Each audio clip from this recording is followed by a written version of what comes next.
What's going on, guys? Welcome back. It's the day after I worked on the Stag. Took the Stag out for a very long drive last night, and no oil leaks, no misfiring. All the problems are fixed now, so 100% top notch. There's some crap on the lens. There you go. Looks better. Alright, so I have put the AE101 Levin out the back. Did that last night straight after I got the Stag running. Jump started it and got it all prepped and in here, ready to go for when I actually do it. First of all, I've got an engine mount that I was given by the previous owner. Completely brand new. I'm not actually sure if it needs it or whatnot, but I'm going to investigate that while we're doing all the other bits and pieces. I went on eBay, and because we're doing valve stem seals, I've got the valve stem seals here. I've got the exhaust side, I've got the inlet side. Now don't let this fool you, these tiny little seals here were like $100 and something for the whole thing, whole set of the inlet and outlet. So that's pretty crazy, just for some little tiny seals. But whatever, it's going to stop my engine smoking, that's fine. But yeah, back to what I was saying. Seal remover pliers. They've got a curved end on them. Nice sturdy handle. So not bad. I think it cost me $15. It's not bad. 15, 20. Anyway, got this from the UK. It is a valve collet remover and installer tool. It's magnetic. So basically what you do, I can't do this one-handed. Hang on. Okay, so that just slides out. You push that down on top of the valve stem, on the valve spring retainer, and it makes the valve spring collets pop out and go up into here, which is magnetic, and that's how you get the valve springs off and access the valve stem seals. For putting them back on, just put this tool on, line this up with the top of the valve stem, and just push down until you hear a click, and it will settle itself back into where it needs to sit. Also, I'm not using compressed air for this job. I read through a couple of forums, and there is a way to do it by using a very soft nylon rope. Now, I found this at my local hardware store. It's just a general purpose rope, but it's made of some soft nylon. So I'm going to feed that down the bores. It says roughly 6 to 7 feet, so probably going to stick like a paper clip or something at that part and twist it, so I don't know, don't feed too much in. And then yeah, while it's at bottom dead center, feed 6.5, 7 foot in, crank it up to top dead center, and then it should compress on the valves. First thing you got to do before you do that though is remove the cams. So you got to remove the cams so you don't end up having the lobes push the valves down, and all that.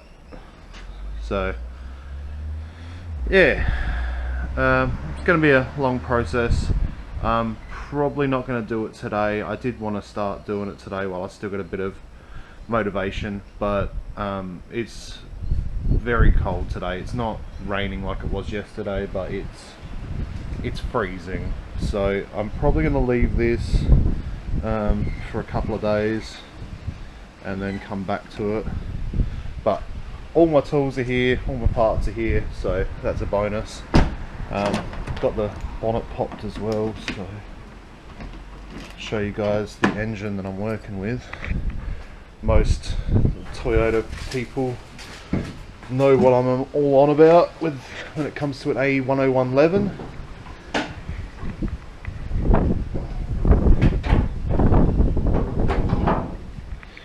This is a 4-age silver top, 20 valve, so it can rev out a lot higher than the 16 valve. It's got a quad throttle system on with all linkages and such. I can't actually take off the plenum that attaches it, because if I was to, I'd have to get like a black top ECU, because they run on map sensor, and this sadly runs on mass airflow, so I'm stuck with that. I can't really do much about it, or I could go aftermarket, which is the most expensive route, and eventually I will have to go that way, because this thing has been upgraded from 10.5 to 1 compression pistons to 12 to 1 compression pistons. So the fuel and air would be way out of whack, the compression obviously out of whack, and everything else. So it will need a custom tune at some point to get the most power out of it and be able to set the rev limiter to where it should sit. But yeah, it's got standard strut brace. I've put max speeding rod coilovers in it, which a lot of people would be like, dude, why'd you do that? But for now, it's just something to get me through. The original shocks were blown all round, and when I hit a bump, all I'd hear is a knocking noise, and it was bad. Like, it was bouncy and knocking. It was real bad. So this is a welcome upgrade. I don't mind too much. They're just cheap, shitty coilovers, because at the end of the day, I can unscrew them and I can put a BC or something straight in the sleeve that I've got on the bottom, so it doesn't matter. I can just swap them straight out. It also came with I think those NGK leads as well, so it's got upgraded leads. Coil pack looks standard. I think the air filter's standard, if I remember. It might have a K&N in there, but it does have a full Jasma Fujitsu exhaust system. It does have the extractors on it. It goes all the way through to a twin tip muffler, which is pretty cool. It's got the carbing, radiator, air deflector, so all the air kind of goes through the radiator instead of out of here. There's not really much else that I've done on it. It's just mainly coilovers, and I had to get a rear window for it because when I first got it, it didn't have one. So that's that. Oh, I also went to Sleeker Spares up north and managed to track down a pair of new tail lights, which is pretty cool. Well, technically they're not new, but second hand and pretty close to new condition. Just this side's got a couple of scratches and a crack about here, but my old ones were completely glued together and let a whole bunch of water in, so that wasn't ideal. I was better off with those ones, and for $100, so it was a pretty good price. Now, also what I have done, before I get too carried away, I had an original Levin steering wheel on it originally, but the previous owner had pulled the leather wrap off. I'm guessing it was in a bad condition or something along those lines, and he pulled it all off. But underneath the leather wrap, it was just plastic, and the little ridges where the finger grooves would go to hold the shape on the leather were like extreme, like they were really pointy and uncomfortable to hold. So I had to scrap the original steering wheel, which I'm pretty devastated about because I kind of wanted to keep that with the car. But I managed to find at a local wrecking yard this steering wheel here. I found it in a Paseo, but it has the similar shape and design as the Chaser and the Subaru steering wheels, maybe even the Celica GT4s. You know, it's got the center the circular center horn. The only thing that's different on the other ones is they got like a perforated lever all the way around here, and I'm pretty sure theirs is black.